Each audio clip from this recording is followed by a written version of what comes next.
आदाब, मैं मीनाक्षी हाजिर हूं दुनिया भर की सोशियो पॉलिटिकल और इकोनॉमिक इश्यूज पर बेस्ड खास प्रोग्राम लेकर दुनिया मेरे आगे। हमारे आज के प्रोग्राम में बात इंडियन फॉरेन पॉलिसी, उसके अचीवमेंट्स और चैलेंजेस की।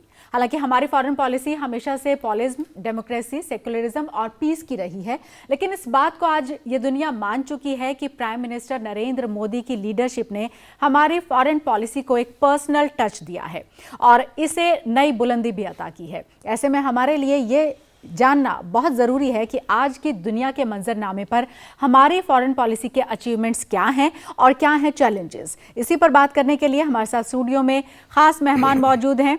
IDSA के senior associate doctor Rajiv Nayan हमारे साथ मौजूद हैं। सर, स्वागत है आपका। IMC के फॉर्मर DG और सीनियर जर्नलिस्ट KG सुरेश हमारे साथ स्टूडियो में मौजूद हैं। सर, आपका भी बहुत स्वागत है।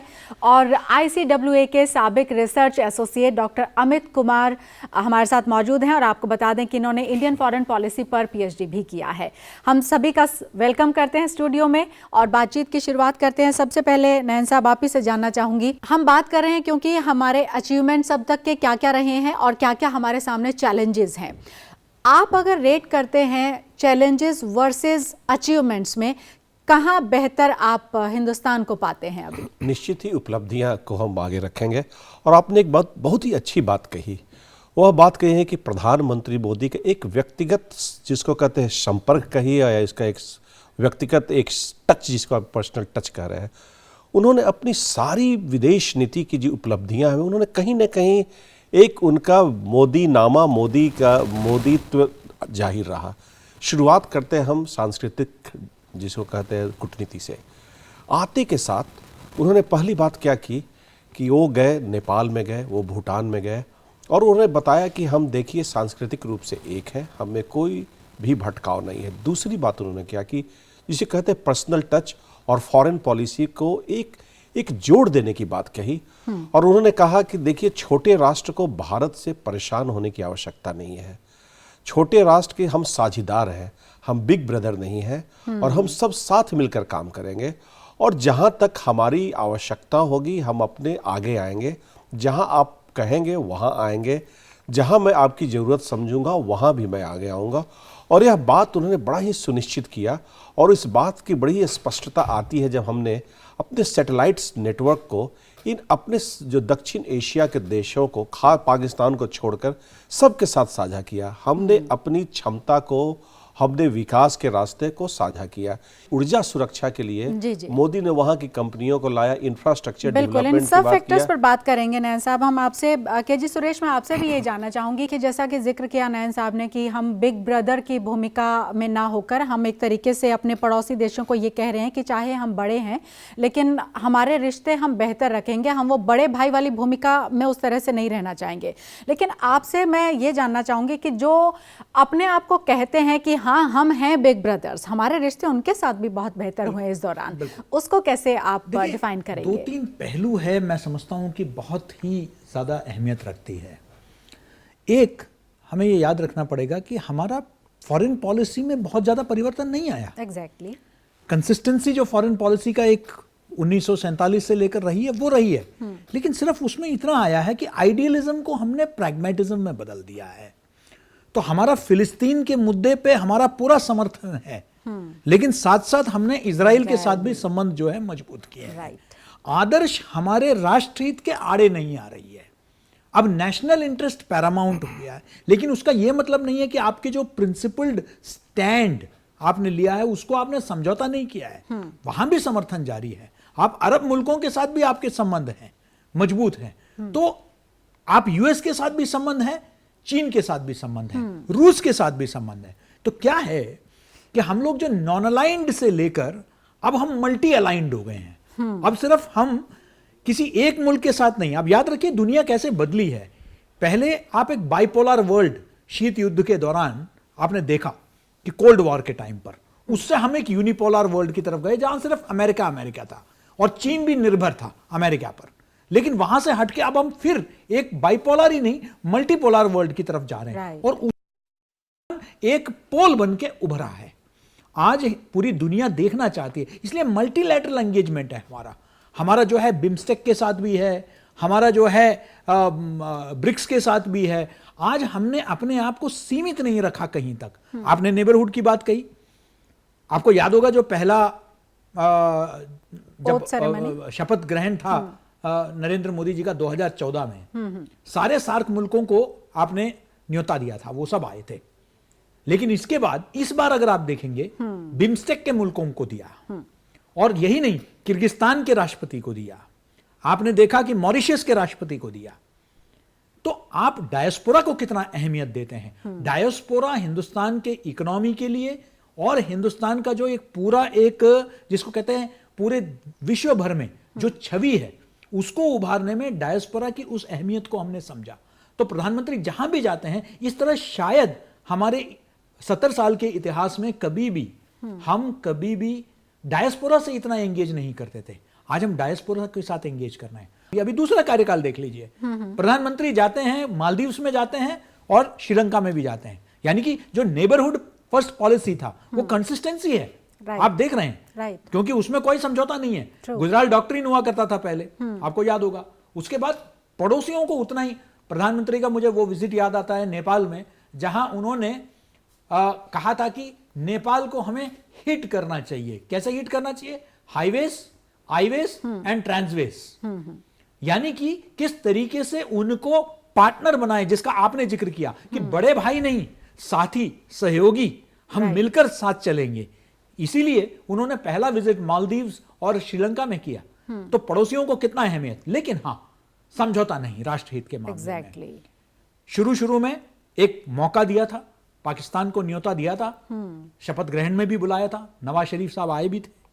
उसके बाद जिस तरीके से दहशतगर्दी को उन्होंने समर्थन दिया, उसके बाद से लेकर तब तक बातचीत नहीं होगी जब तक आप दहशतगर्दी को समर्थन देना बंद नहीं बिल्कुल हमने एक तरह से आइसोलेट किया पाकिस्तान को। बिल्कुल पूरे दुनिया में आपने उसको एक टेरर स्टेट के नाते आपने पूरी जगह उसकी जो पोल खोल दी है, उसको जो है अलग थलग वो पड़ा है। तो ये हिंदुस्तान की कामयाबी है। बिल्कुल।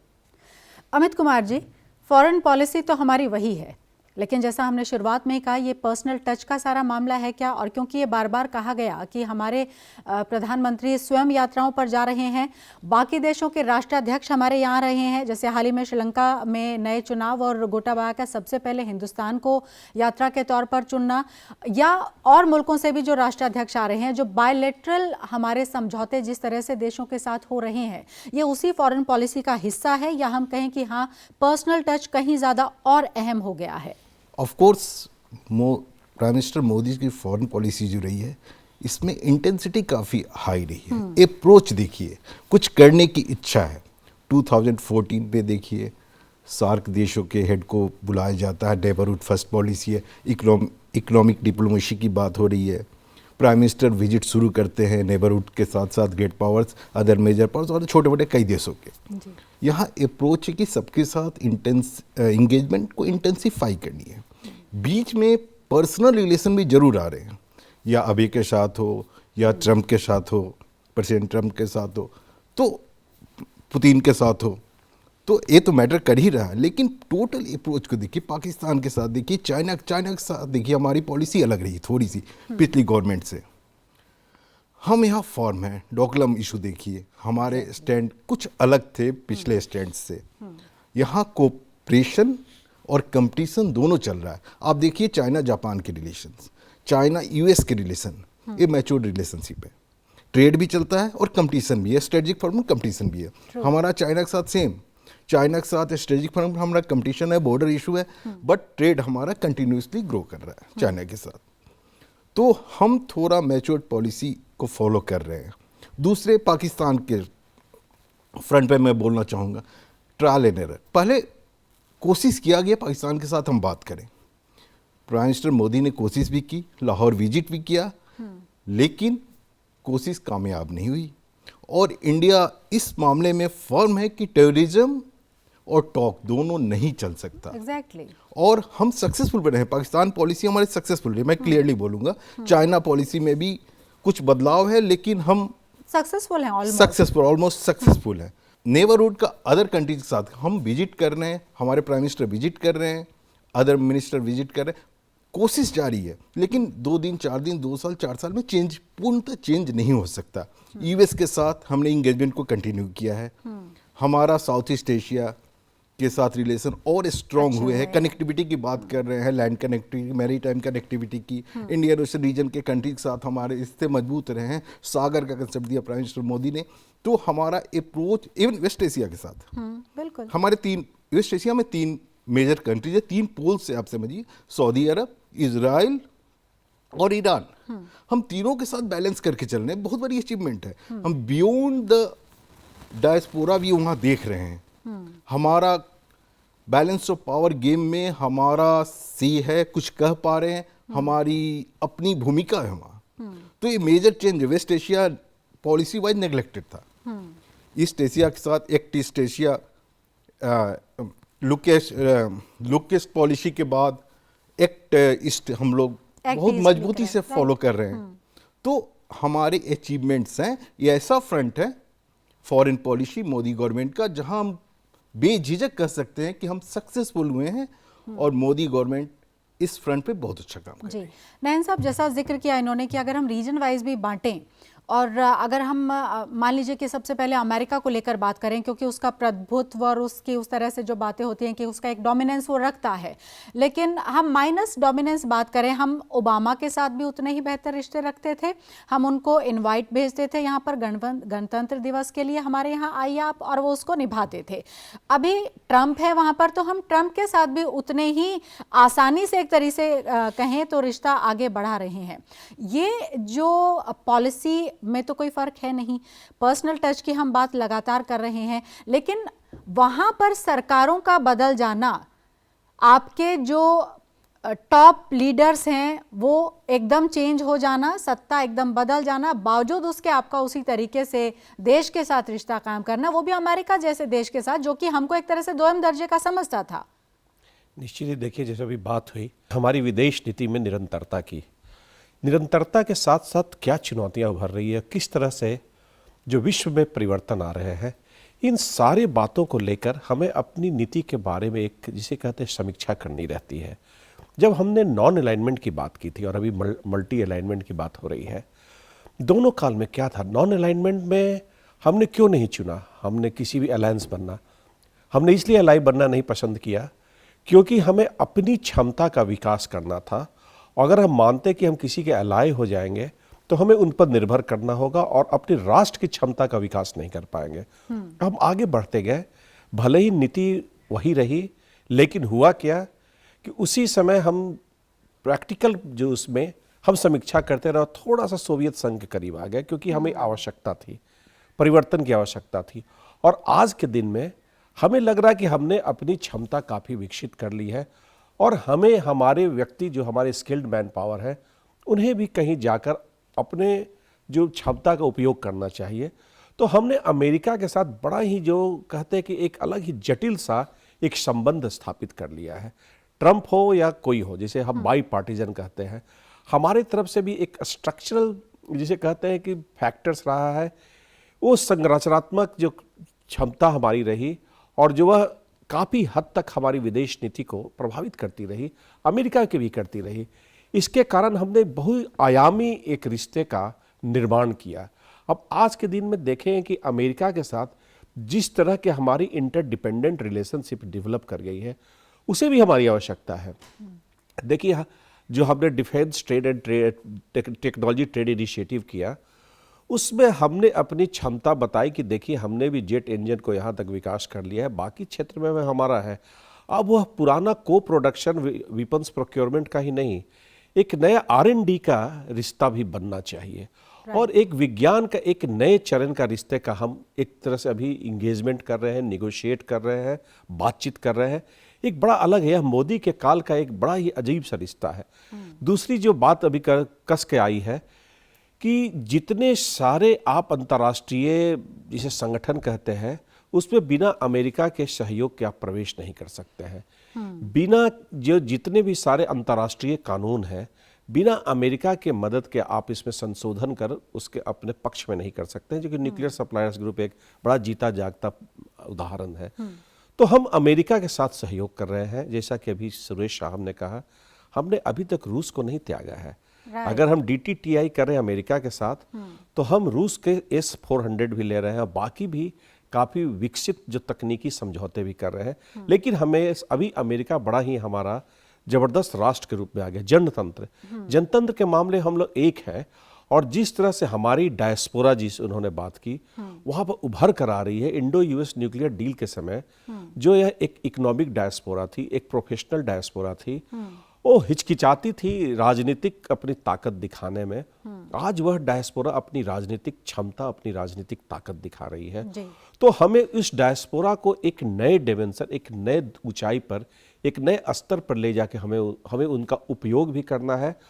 और देखिए, आप हमेशा उपयोग नहीं कर सकते हैं, आपको तैयार रहना होगा कि आपको भी उनके लिए कुछ करना पड़े। Exactly. तो आपको उसकी भी तैयारी कर रहे हैं। तो आज हम उसके लिए भी तैयारी कर, उन्हें कह रहे हैं कि आप इन्वेस्ट कीजिए, आप साझे तरीके से काम कीजिए। और आपने दुनिया को देखा है और हम दुनिया में प्रवेश कर रहे हैं आर्थिक तरीके से, तो वह एक देखते एक बड़ा ही अलग ढंग का एक रिश्ता डायस्पोरा के साथ बनकर आ रहा है, जो पिछले रिश्तों से थोड़ा सा अलग हटके होने जा रहा है। आप केवल उस पर डिपेंडेंट नहीं है, आप उसके साथ इंटरडिपेंडेंट है। क्या जी सुरेश जी, आपसे जो मैं जानना चाहूँगी, क्योंकि जिक्र किया जैसे अमित जी ने कि हम सऊदी अरब के साथ भी बेहतर हैं, हम ईरान के साथ भी बेहतर हैं, हम इजराइल और फिलिस्तीन दोनों के साथ ही आगे बढ़ रहे हैं। और जिसकी हम बात करें लगातार कि चाहे वो प्रधानमंत्री को वहाँ के जो सर्वोच्च सम्मान है उनसे नवाजे जाने की बात हो, या ये गिव एंड टेक जो है, क्योंकि अब हम ये मानकर चल रहे हैं कि कोई एक हमको रूल करता रहेगा, वैसा शायद इंटरनेशनल सिनेरियो नहीं रहा है।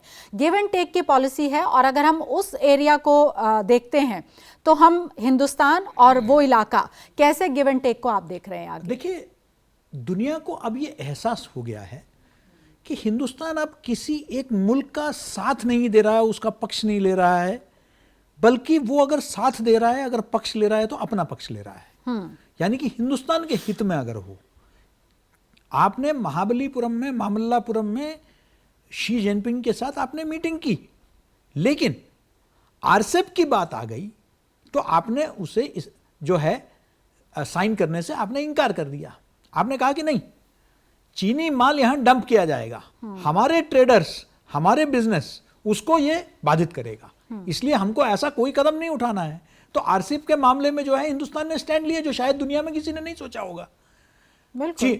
तो हिंदुस्तान ने बहुत स्पष्ट कर दिया है, पूरे दुनिया के सामने ये कह दिया है कि देखिए, हमारा नेशनल इंटरेस्ट की जब बात आएगी तो उसमें कोई समझौता नहीं। अमेरिका से दोस्ती है, बहुत अच्छी बात है, रूस से दोस्ती है, लेकिन जब हमारे एयरफोर्स के लिए फाइटर प्लेन्स की बात हो गई तो फ्रांस से राफेल लेंगे हम।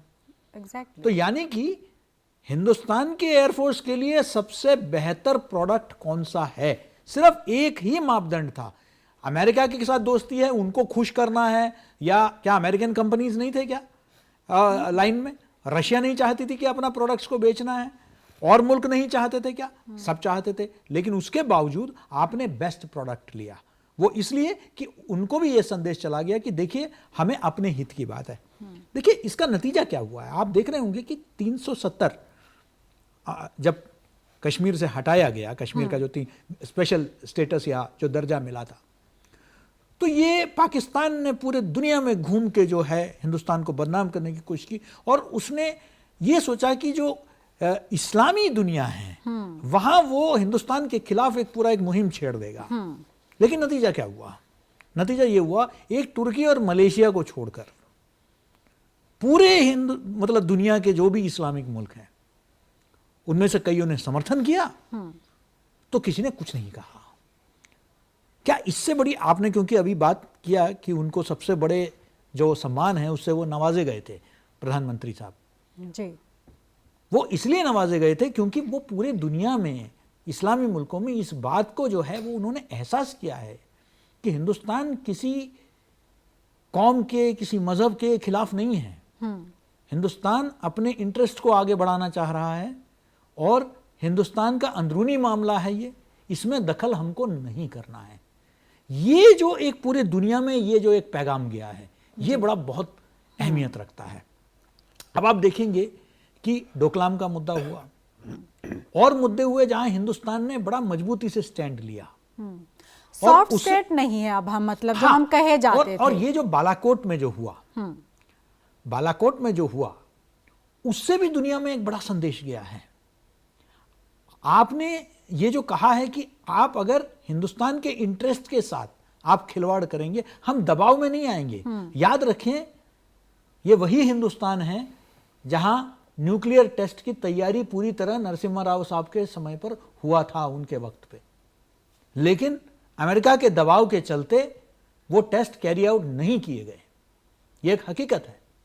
लेकिन आज ये मैसेज है कि अगर हमारे हित की बात आती है तो हम जो है किसी चीज से परहेज नहीं रखेंगे। अब मुझे बड़ा मुश्किल होता है वैसे तो नंबर्स में बांधना किसी भी चीज़ को, लेकिन फिर भी अगर 5 चैलेंजेस और 5 अचीवमेंट्स की हम बात करते हैं तो वो पॉइंटर्स के तौर पर आप डिस्प्ले कर सकते हैं कि हाँ, ये हमारे टॉप 5 अचीवमेंट्स हैं और ये टॉप 5 हमारे चैलेंजेस अभी भी हैं। हम पाकिस्तान को अलग थलग करने में कामयाब रहे हैं। टेररिस्ट अटैक भी कम हो रहे हैं, लिमिटेड हुए हैं, और कहीं ना कहीं से इसका प्रभाव अन्य पॉलिसीज़ पे पड़ा, अन्य देशों के साथ जो हमारी पॉलिसी है उस पर, India Pakistan relation. Second achievement, even Indo US relation engagement को इंटेंसिफाई किया हम लोग ने। थर्ड अचीवमेंट हुआ, इंडो पैसिफिक फ्रंट पे हम एक बैलेंस ऑफ पावर गेम में अपनी सक्रिय भूमिका निभाने में सक्षम रहे हैं। हमारा स्टैंड क्लियर है, या साउथ चाइना सी का इस पर स्टैंड हो, फ्रीडम ऑफ नेविगेशन पर स्टैंड हो, रूल बेस्ड ऑर्डर का स्टैंड हो, या बायलैटरल इंगेजमेंट की बात हो, तो हमारा दायरा बढ़ा है। हम इकोनॉमिक की केवल बात नहीं कर रहे हैं, डिफेंस एंड सिक्योरिटी इंगेजमेंट की ही बात कर रहे हैं। राजीव नयन जी, डिफेंस और स्ट्रेटेजिक तौर पर अगर देखें, वहाँ से क्या आउटकम्स आपको नज़र आ रहे हैं, क्या पॉइंटर्स आप बताना चाहेंगे इन दोनों ही स्तर पर, जिसमें डिफेंस भी आता है और स्ट्रेटेजिक रिश्ते हमारे जिस तरीके से हो रहे हैं मुल्कों के साथ? देखिए, सबसे बड़ी बात तो कहेंगे जो असोचनीय है, एक ऐसा राष्ट्र जो 60 से 70% तक अपने हथियारों के लिए रूस पर निर्भर रहता था, आज के दिन में हमारे प्रधानमंत्री उनके ऊपर एक विश्वास जगा रहे हैं, हमारी जो डिफेंस इंडस्ट्री है, रक्षा के जो उद्योग है, कि तुम्हें एक्सपोर्ट करना है, हमारे पास क्षमता है। और उस क्षमता का परिचय हमने तब दिया था जब हमारे ऊपर प्रतिबंध लगाए गए थे। हमारी आवश्यकता के अनुसार जो तकनीकी आपूर्ति की बात नहीं की गई, वो उसको हमने उनको बताया कि हम अपने से हम उसको विकसित कर सकते हैं। तो हमने करके दिखाया, मिसाइल में हमने दिखाया, परमाणु बम में दिखाया।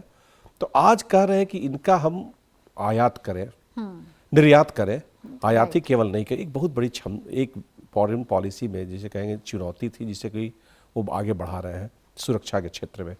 दूसरी जो बात है, जो टेक्नोलॉजी, जो अभी मैंने शुरुआत के क्षणों में कहा था कि केवल हथियार ही नहीं लेना है, एक पैराडाइम शिफ्ट हुआ है इसके अंदर कि अब हम साथ मिलकर, चूंकि देखिए कई राष्ट्र जो हैं वो हमसे आगे हैं, इसको मानने में कोई भी शर्म नहीं होनी चाहिए।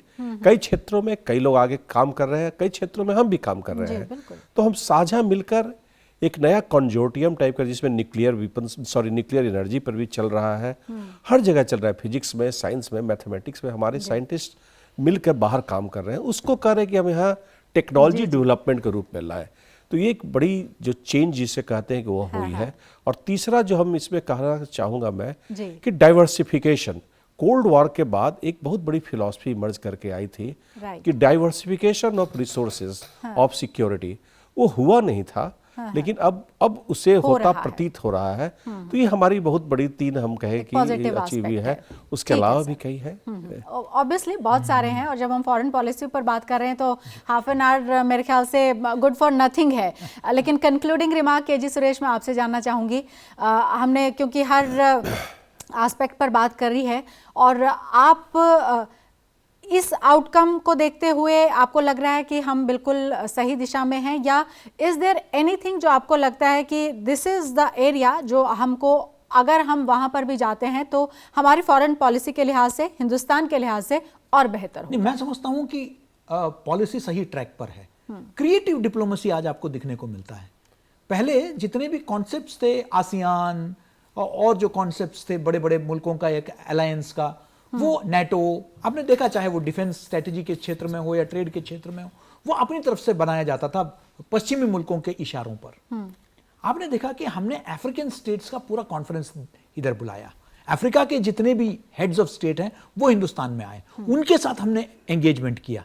याद रखें कि वहां भी चाइना का बहुत बड़ा एक दखल है, और हिंदुस्तान अपने तरीके से सॉफ्ट डिप्लोमेसी, एजुकेशनल लोन, बाकी चीज़ों के माध्यम से उनको जो है आज बड़े पैमाने पर अफ्रीका के, लैटिन अमेरिका के बच्चे हिंदुस्तान में आके पढ़ रहे हैं। ये हमारा सॉफ्ट डिप्लोमेसी है। हिंदुस्तान एक मार्केट के एक सामान बेचने वाले की तरह नहीं घुस रहा है जिस तरीके से चीन पूरे दुनिया में घुस रहा है, वो एक दोस्त की तरह घुस रहा है।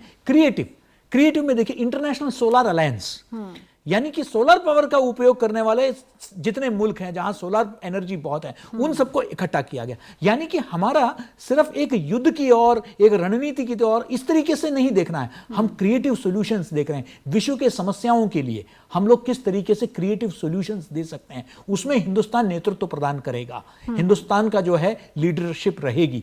ये हमारा इस वक्त का जो सबसे बड़ा यूएसपी है, और मुझे लगता है कि आने वाले दिनों में जो है ये पूरे दुनिया बहुत पैनी नजर से देख रही है कि हिंदुस्तान कैसा कदम उठाता है। बिल्कुल, और इसीलिए शायद बार बार कहा जा रहा है कि सुपर पावर सिर्फ ऐसा नहीं है कि वो सिर्फ जो है और कहते हैं और वो ही रहेंगे। ये शिफ्ट हो रहा है, जियो और जीने दो। बिल्कुल, और हमारे लिहाज से, हिंदुस्तान के लिहाज से वसुधैव कुटुंबकम का हमारा जो एक फिलॉसफी रही है इस मुल्क की, उसी को लेकर हम आगे बढ़ रहे हैं। बिल्कुल, और being a citizen I am sure सबको अच्छा लगता है जब हम ये कहते हैं कि हम और आगे बेहतरी के लिए लगातार आगे बढ़ते जा रहे हैं। आप तीनों ही मेहमान हमारे साथ आए स्टूडियो में, बहुत बहुत धन्यवाद आपका। तो आज के लिए इतना ही, और हमारी इस खास पेशकश में फिलहाल इतना ही। आप हमें अपनी राय भेज सकते हैं, इसके लिए हमारा आप ईमेल आईडी नोट कर लीजिए, ddurduspecials@gmail.com। हमारी पूरी टीम को दीजिए इजाज़त। आदाब।